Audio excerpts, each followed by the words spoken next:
All right, welcome everybody. This is Bitcoin Milwaukee, Monday, April 28th, 2014. And I'm very excited to share our special guest with all of you tonight. I've seen many of these faces a while ago, and many of them have returned. We've got a good turnout.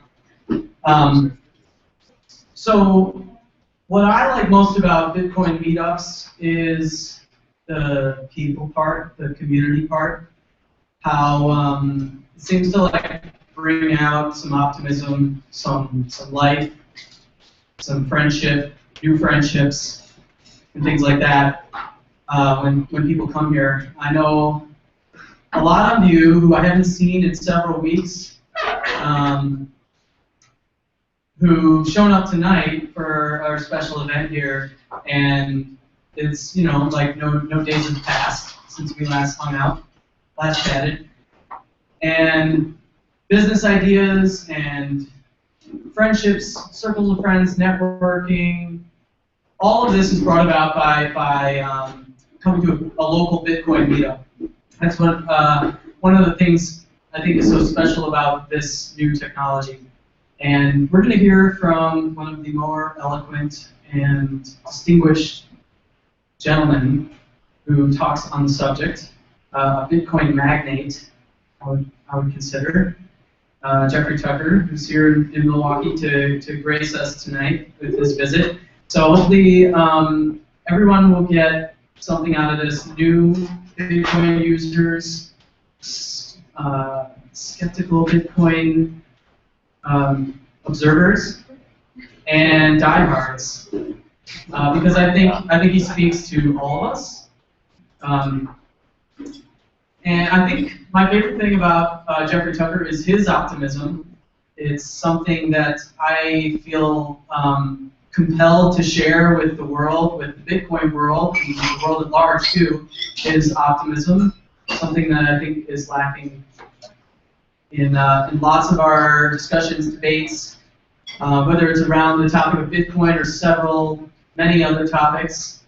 And I feel refreshed and enlivened when I hear Jeffrey Tucker talk about technology, about Bitcoin, about liberty, about business projects, about free trade, about open markets, so many things. So these are things that are going to bring us more happiness, more fulfillment in life, and I think what I love most about Bitcoin meetups is that they help remind people who show up at them that those kinds of joys are possible, available, and impending, dare I say. So get involved, stay involved. Please come and see us every Thursday night at Bad Genie. And hopefully we'll be hosting more events at the Hotel Foster because they will be accepting Bitcoin.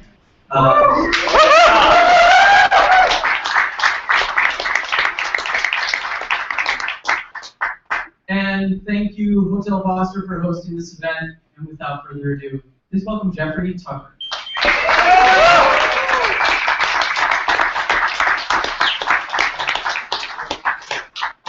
I just love being in Milwaukee. It's very strange. It feels like, in an odd way, like a second home to me because there's so many amazing things about it. And every time I come, I discover something new. I don't know how many of you were at the meetup, sort of the Google Skype hangout thing that I did. So that was fun, wasn't it? Yeah. So it was really exciting for me because I'd only been in Milwaukee a few months earlier. So I felt I was back again. I got to talk about my favorite thing about Milwaukee, which is, of course, the pretzel burgers. Right? It's just so wonderful. But now I found something else favorite here. I love this place. It's just so wonderful. Yeah. I love the beers and drinks and strange animal heads on the wall. And strange interwar feelings to it, you know? It's just lovely. Go back. And it's a delightful way that reminds us of our past and our history and our long heritage. But the great thing about being at a Bitcoin meetup is that all of us are living 20 years in the future. Yeah. This is like a Jetson's world. Right? So transversing time from the 1920s to about 20 years from now. Everything we're talking about here tonight is about the future. You know, you're part of a very small percent of people who understand and are intrigued by the great technological innovation of our time. And that's sort of what I'd like to talk to you about a little bit about Bitcoin, just to help you understand the significance of it, or at least not to help you, but for me to relay to you my own interior sense of why this is so important, you know, and why this is not just another file type, it's not just another gizmo or gadget, or app that you download or something like that. It's much more significant than that. And I think that probably the whole world will understand this. Maybe in about 10 years, something like that. You know, you have to realize something very important. Look how far we've advanced in the last year. I mean, 12 months ago, there was only the beginnings of a public consciousness about Bitcoin at all. 24 months before that, there's just a handful of computer geeks, you know, and tech nerds, you know, that even knew about it. And it was not mainstream. There weren't big articles in the press. Maybe every few months, there was an article that would appear in a computer magazine or something like that. Now the headlines, you know, appear virtually every day, and that's all happened in the last 12 months. My friends, history is on fast forward. It's moving very quickly, not as quickly as all of us would like, right? We all use Bitcoin. Or if you have used Bitcoin, you get an overwhelming sense that this is obviously the money of the future. Why are people adopting it now? I can promise you, it was this way with email about 18 years ago, something like that. So the first email users were like, "Why do we have a post office? This is stupid." Right? This is obviously a great technology. But it took about 20 years to kind of get people, get the person on the street to understand the importance of being. That's always the way it is with technology. It was this way with electricity. You know, in the early days, a lot of people looked at electricity and thought, well, that's just a ridiculous waste of time. I mean, you know, why would anybody spend all this time inventing this ridiculous thing? Well, it's all candles. It's It was the same thing with railroads. And actually, the steam engine was a lot of the same way. And certainly, the steam engine. And internal combustion was the same way. People said, well, steam works perfectly fine. We don't need internal. And so on it goes. This is the sort of innovations. There are people who see the truth and adopt the technology, and then drag everybody else along once they realize how great it is. If you use Bitcoin, you understand how great it is, and you see that there's no possible way that our current money and financial and payment systems can last in light of this vastly superior technology.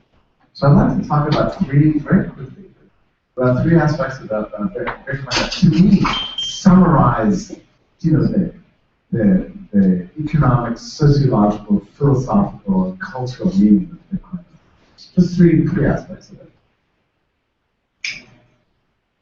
So the first one is technological. So Satoshi's innovation was gigantic. What he gave us is a ledger in the cloud on a distributed network with no central point of failure and no third-party requirements of any kind of information whatsoever. It's a peer-to-peer relationship that any one person and any other person in the world can establish with themselves and transfer value on a geographically non-contiguous basis for the first time in the history of the world. That's extremely significant. You can have a full-fledged economic relationship with any person on the planet right now through a digital medium. It's unbelievable. That's huge. We did it through the blockchain. This was the great innovation and invention of our time, which prevents double spending. And through this combination, which is the true service that Bitcoin provides, is this payment system. It's an amazing thing. Made possible only in the internet age, and made possible only through open source programming and distributed networks and cryptography, right? This is a radical combination of these things that average people can't even conceive of, all pulled together in one thing that actually is the great innovation that nobody in history has ever been able to accomplish. Now, people have tried it before, right? Attempted to make digital currencies and that sort of thing. They all faltered because of the double spending problem, because of hacking problems, or security problems, you name it. There are always problems. Satoshi Nakamoto was the first person who put it all together and got a glimpse of what can make it work. And of course, his code has been massively improved over the last 5 years, right? I mean, like only about 25% of his original code survives to this day, thanks to open source programming. You know what that means, right? It means that we get a community involved in the great project of improving the technology. So it's not just about one guy, you know? We're past the age of gurus, and leaders, and single geniuses. We don't do that crap anymore, right? We're all about giving the technology to the community so that we can all cooperate together and check each other's intelligence, check each other's power, combine our wits, and hopefully come up with something even better. And so that's what Bitcoin does. When you talk to people about Bitcoin, always remember to point out, this is, I think, a key source of confusion with Bitcoin. It's not just a payment system, and it's not just a money. It's both. We don't know anything else that is like this. There's nothing else that's like this. Visa is a payment system. PayPal is a payment system.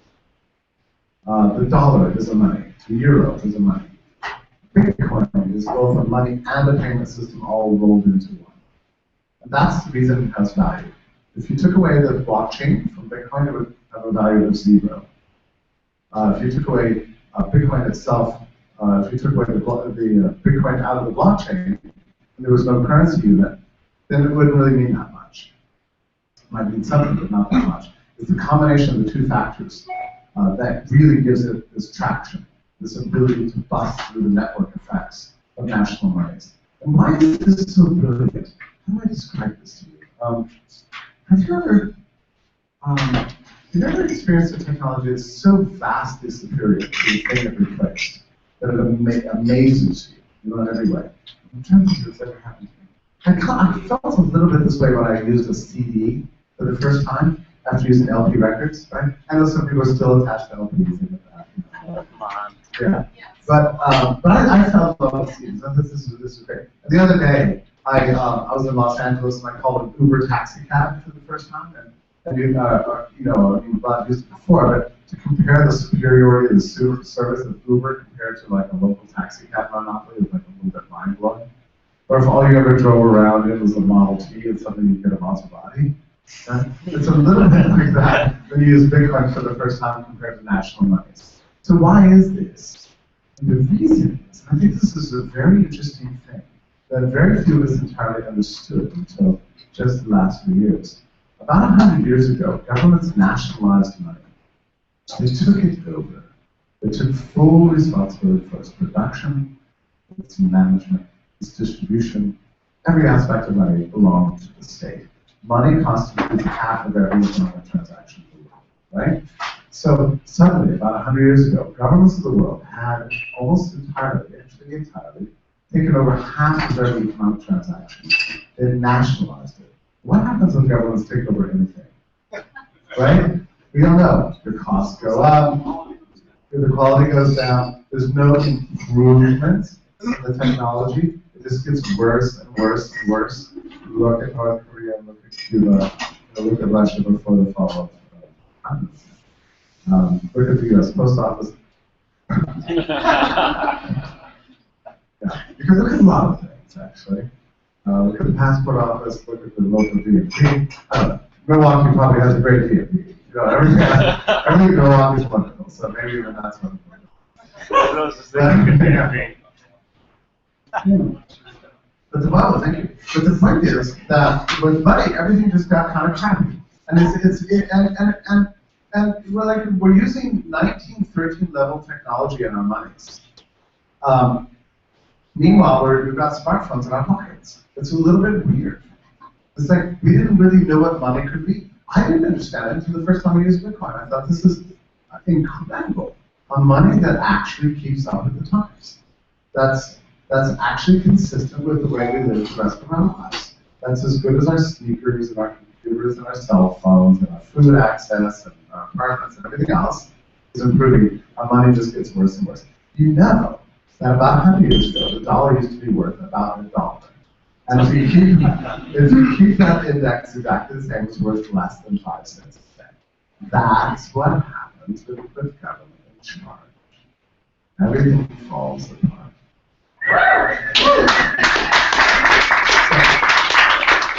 So the technology is unbelievable. It's a revelation. It shows us things we've never seen before. And that's amazing. So that's number one. It's technological superpower. I want to mention two other things I think are just as equally important. And please bear with me, because this gets us outside of the technology bit. And by the way, let me just back up just one step on the technological. You understand we've only seen the beginnings, right? Bitcoin is at this point, for the really advanced thing, I was just in Toronto at the Bitcoin conference. Bitcoin is old-fashioned for these people. They're all thinking about the next applications of the blockchain, which are not just about money and payment systems. They're about contracts, about futures markets, about distributed corporations, about automatically firing networks that allow people to engage in smart contracting all over the world without legislators or law. We can build into the blockchain itself systems of mutual enforcement and agreement.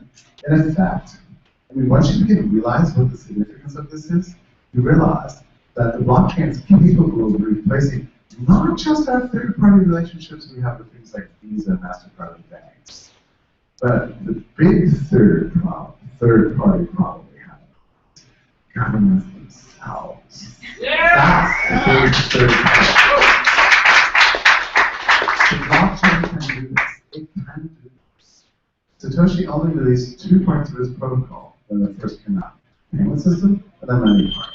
There's a third part, and it's the scripting language that allows for contracts, for law without politicians, and incredible vision, unbelievable. It could be the third scripting language that will finally bring down the nation state and give us a new world, a new order that we've never experienced before. Not a new world. It's a new order, and it's a pure relationship. So that as individuals, we only deal with each other, and all of our associations in life are determined by what we choose as individuals. That's an incredible thing.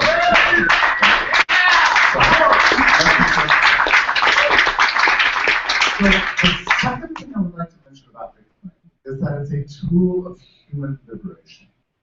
And I just have a very strong feeling about this. Do you know that that right now in our world, you hear this a lot, that this is a world of haves and have-nots? I mean, people often use this phrase demagogically as a way of advocating redistribution. That's the welfare state of life. But look, there's an underlying truth here. About 1/3 of the human race, speaking globally, is radically excluded from the division of labor in the world economy as it currently exists. About 2 billion people in the world don't have credit cards, don't have access to banks, or live in an IP range that's been banned from any kind of commerce in the internet age. This is serious. This is a wall between us and them. We are the privileged, they are the excluded. This is not a humane system. It's wicked, it's cruel, and it's denying us access to massive amounts of human energy that exists all over the world that we can't tap into because they're excluded. They exist behind this wall. We just rather forget about it. That's the way the system works today. It's a cartelized government control system that doesn't give a flip or say fuck for the excluded and the marginalized. And you know, this is the thing about what Satoshi has done. I realized this when I was speaking in Africa. Well, actually there. I was sitting at my desktop at my office, I was giving a lecture in Africa, and it was very interesting. These nice people were sitting on wood benches under like a grass hut, and the electricity was flashing in and out, and they were running it by generators. And I was talking about economic development and entrepreneurship, and they were just really dreadfully bored until I brought up the topic of Bitcoin.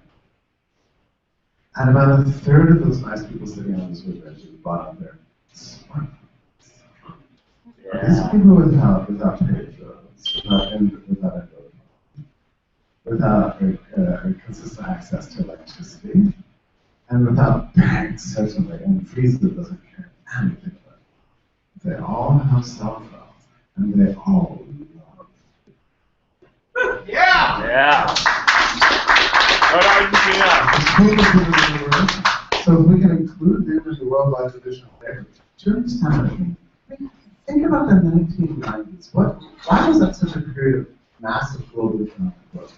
Because people who had previously been excluded from the world economy were for the first time included. I'm talking about old Eastern Europe, Russia, China was booming at the time because the Berlin Wall fell, the Iron Curtain was lifted, and new people got incorporated into the great project of developing civilization through our efforts through trade, through human association, entrepreneurship, and enterprise, right? Yeah! It was beautiful. That's what gave us the economic growth in the 1990s. Now, my friends, imagine what's the future going to be like if we get Bitcoin as an international money for the first time ever, a unified global currency that anyone can use and trade peer-to-peer, you with me with anyone else on the whole planet, 7 billion people, all part of the same great project, the same great community of human association. Can you imagine the kind of energy that's going to be unleashed under this system? It's going to be unbelievable. We're going to see a level of creativity and economic growth and dynamism affect the world like we've never seen before. Governments will not be able to stop that. It's going to be beautiful.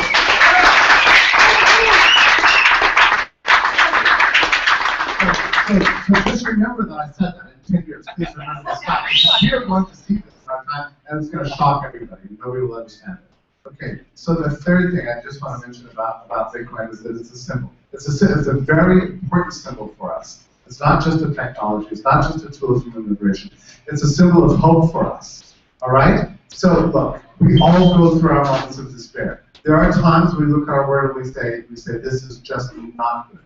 It's a dreadful place. Look at all the terrible things going on. What can possibly save us? What can possibly change us? Our politicians are corrupt. Our systems are decaying. Our schools are terrible. Our highways have potholes. And you name it. And there's plenty of distressing things in the world. Never let it get you down. You know why? The future is radically uncertain. You don't know what an amazing thing is right about the corner. Yeah! Yeah! Many years ago, if I stood before you and said, there will come a time when there's a digital currency that allows you to exchange value peer-to-peer with any person on the planet that has anything using cryptocurrency, and being completely anonymous, it's all going to happen. So well, this is just an insane comment. It did happen. It did happen. And people tell me the world can change. Nonsense. The world can change.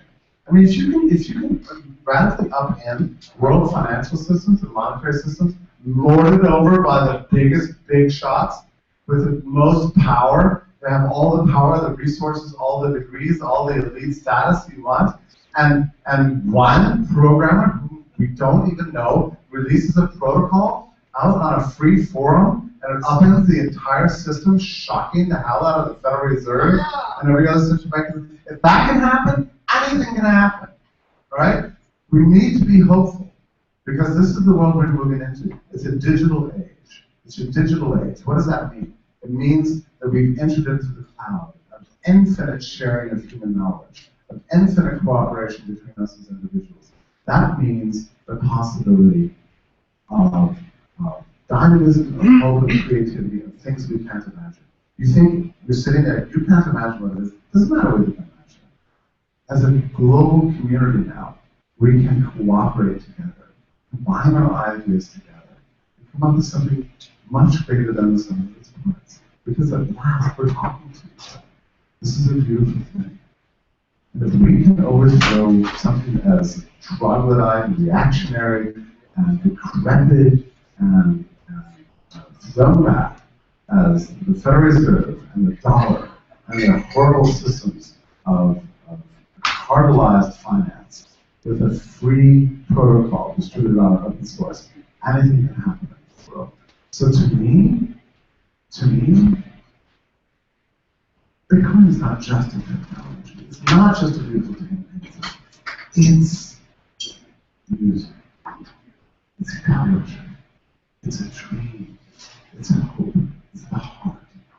It's the most important symbol of the human spirit and its potential in this world that is alive today. And that's us reflecting. Let us think about it. Let us animate. Let this protocol animate and enliven our spirits. Let us wake up in the morning and think, Bitcoin can happen. And this is a world of hope. It's a world of beauty. We're surrounded by it. There's only more to come. We can play a part in it. And you do. That's what's wonderful. Every time you download, some, if you're a miner, if you're mining for Dogecoin or Bitcoin or Litecoin or anything else, Purecoin, I don't want to leave that anyway. That's mentioned 10,000 of them, right? If you use these coins to buy things, give them to your friends. If you come to a bar like this and say you really should be using this, it's much better. If you're successful, you are part of the solution. All of us are part of the solution. We can do great things. 20, 30 years from now, people are going to be asking, what was it like? What was it really like in 2014 when it was just the beginning? Tell me stories. Tell me stories, Chris. Tell me about it. It must have been amazing to have been there. But you are there. You're playing a very important part, a very important role. So I'd like to congratulate each of you for having a progressive mind, for thinking hopeful thoughts, for being part of the future, for being in this wonderful town, and for inviting me to be with you tonight. Thank you so much.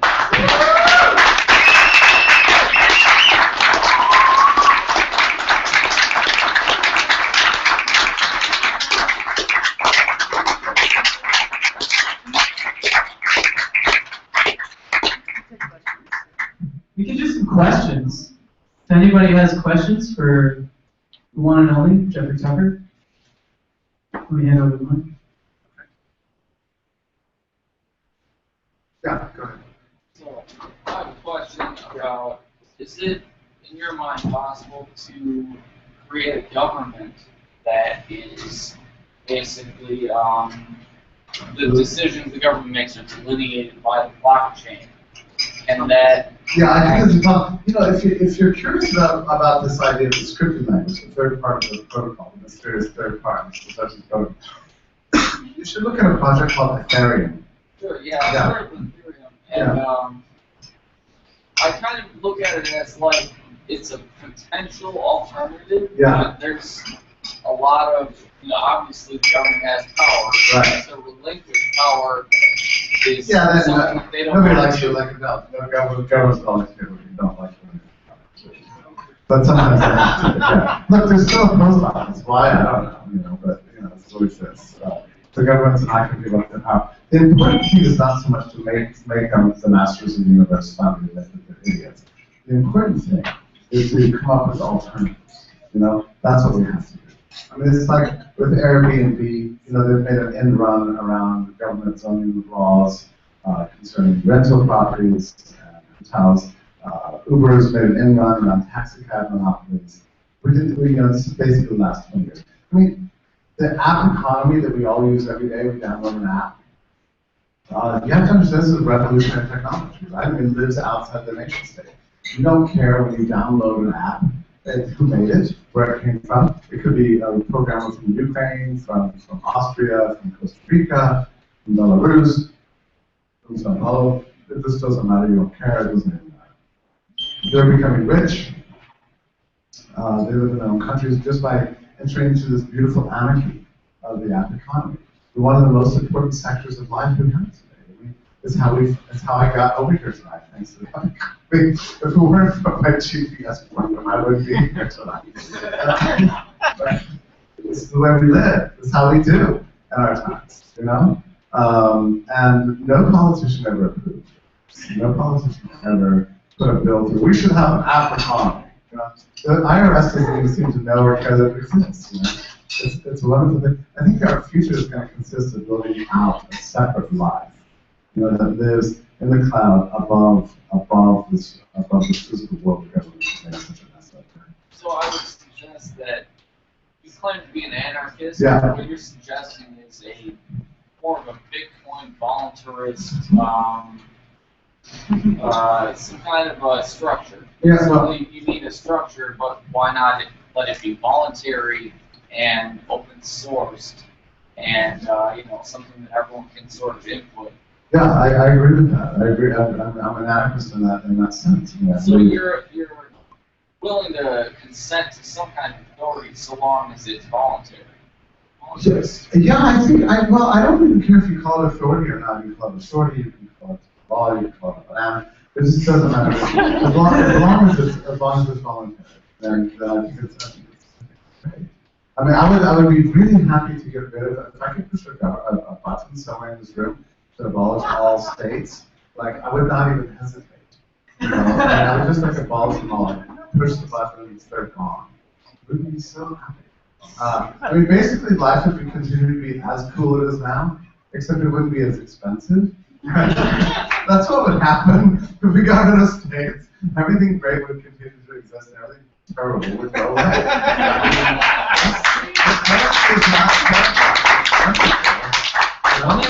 the entire benefit of using a coded government, is that Yeah. you don't need a giant Well, bureaucracy. I've toyed around in my head. I wondered, like, why did we ever invent governments in the first place? Like, why did we do this? And well, there's power. There's always bad people that want to do bad things to us. But I think, you know, a lot of it comes down to there were technological limitations in the past. We had difficulty developing peer-to-peer relationships because we didn't have the internet. We didn't have the blockchain. God, I thought we were talking about.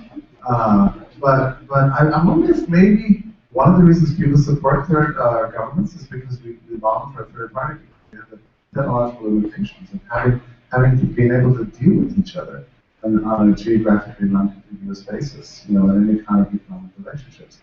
We thought we had to have governments to make this possible. We don't need them anymore.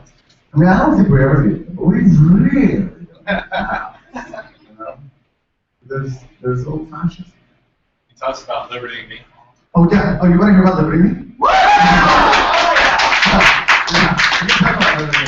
Okay, so it was like 1 year ago now that I just woke up in the morning and thought, well, why don't we have a digital city? And I couldn't get it out of my head. And I began to sort of dig around, and I found out there's all these cool technologies that exist in multi-blocking platforms. Now virtualization used to cost 6 figures, now falling down to 0. All these technologies were available, and I couldn't help it. Like day after day, I was becoming obsessed with this idea, and I couldn't let go of it really. So I bought the domain, I got the bird design. You know, it was one of those frenzies, except it wasn't like a one-day frenzy. It lasted basically 1 year, and I ended up raising a lot of money to get the damn thing built. And now, I mean, it was interesting. It happened about 2 or 3 weeks ago. I saw the first coming together of this beautiful city. Nothing like this exists anywhere in the world right now. I mean, it's nothing even close to as elaborate and beautiful. So radical, and so solicitous of people's opinions and ideas on every single page. And I really wanted to make a real global. And I saw it 2 or 3 weeks ago, and I was stunned, both briefly and slightly terrified, because I thought, what have I done? I know what I've done. Here's what I've done. I spent $1 million. That's what I've done. On the other hand, I think we built something unbelievable, and I'm absolutely thrilled. I think it's the greatest thing that exists anywhere in the world, next to Bitcoin, right? It's the greatest thing in the world that exists next to Bitcoin. But I do believe it's just the beginning. I'll be copied. This site will be.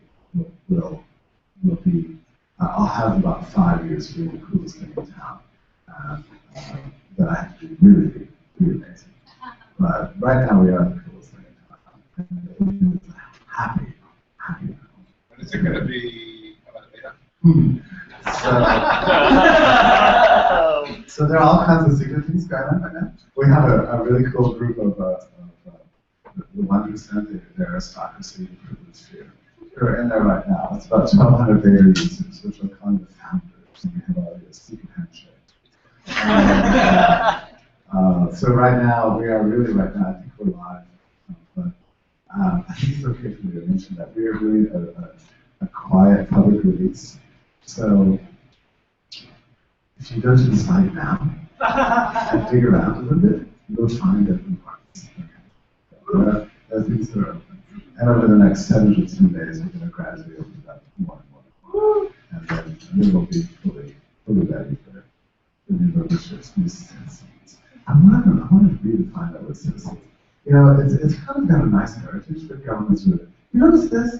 They run everything. Yep.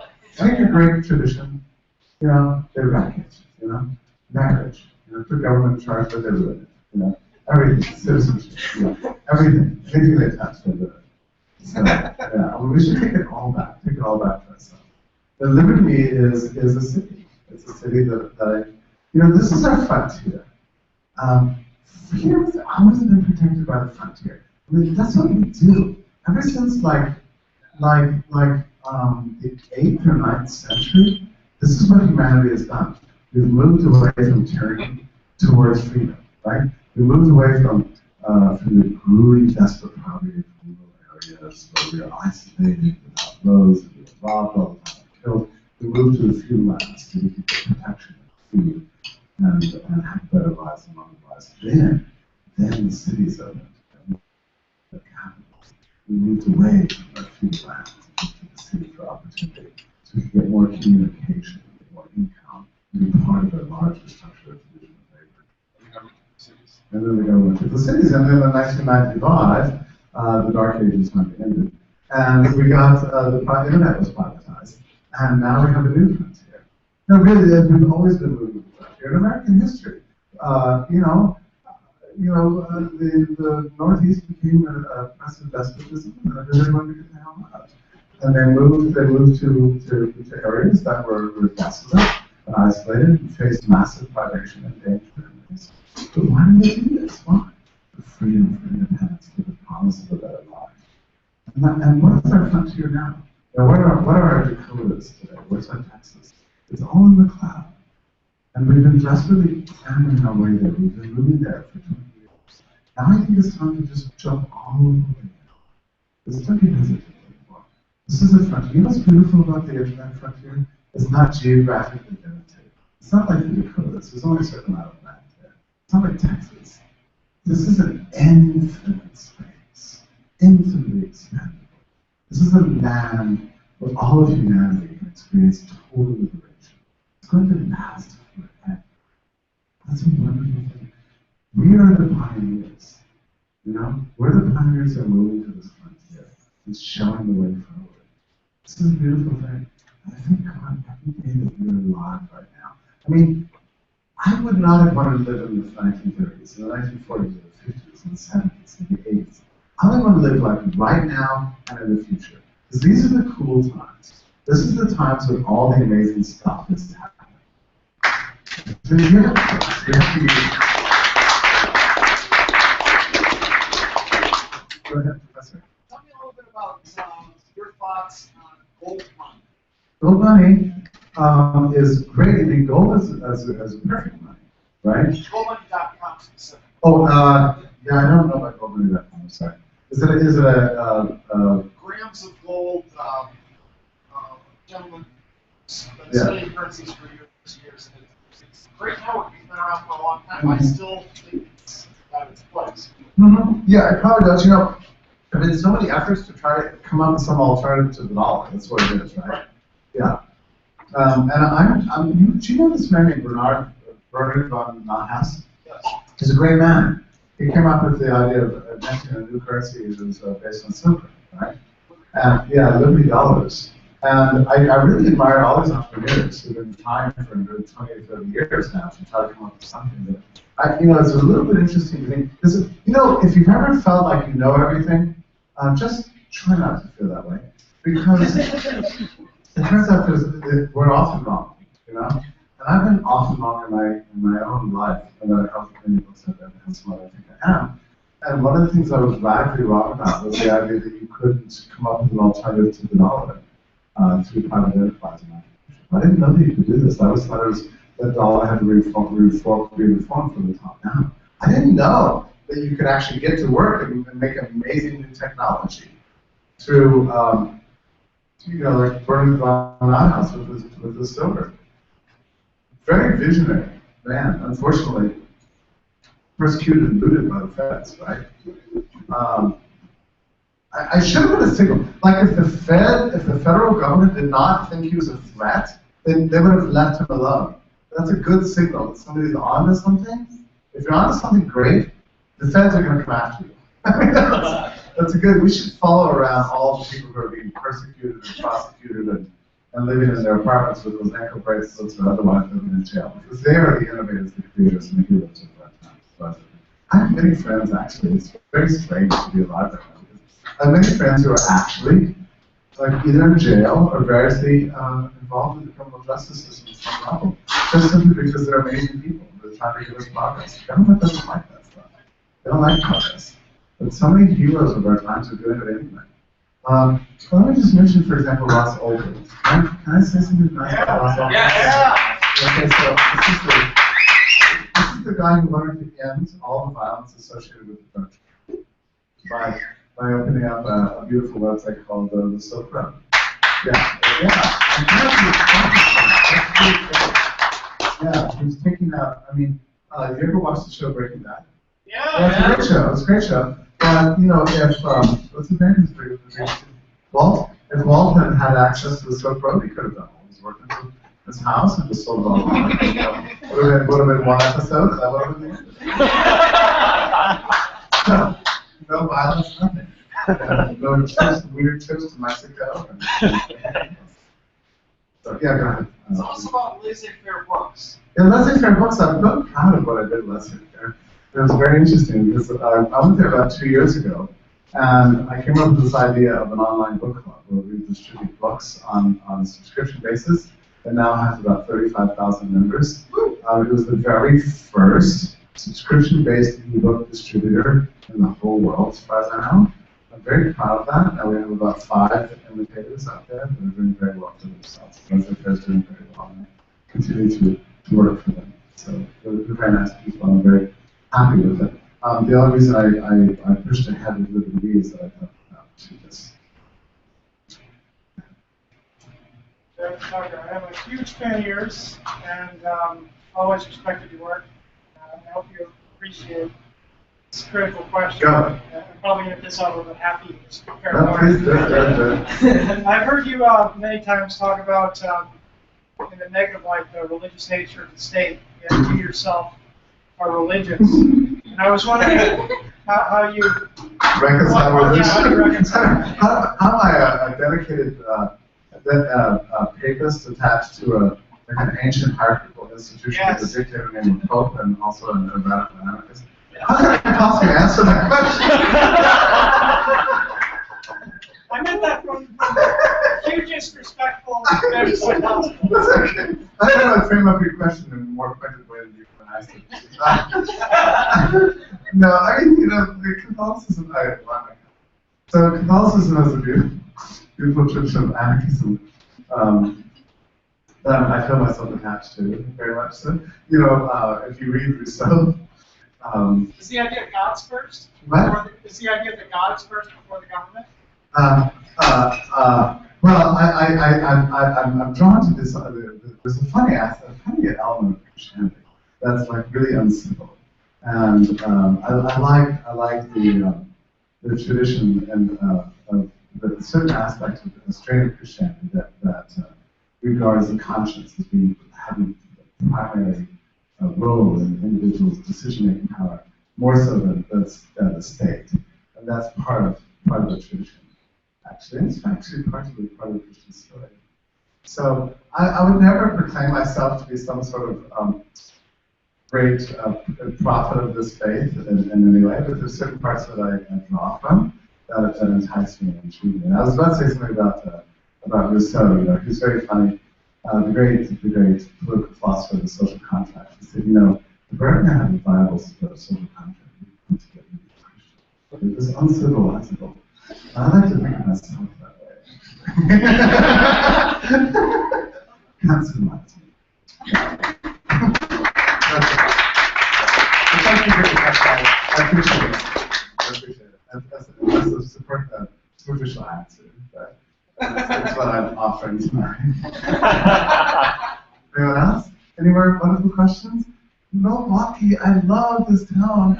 And thank you so much for coming tonight. It's brilliant to be here. I really feel myself very much at home. The beautiful surroundings, this beautiful city, and all you wonderful people dedicated to this radical technology and understanding its importance. It means so much. You are, as far as I'm concerned, the intellectual and entrepreneurial. You have a job to do, to think, to act, to live and live weird, and continue to embrace the beautiful future that's ahead of us. I really appreciate everything you've done to welcome me and be so generous with your time and attention tonight. Thank you so much.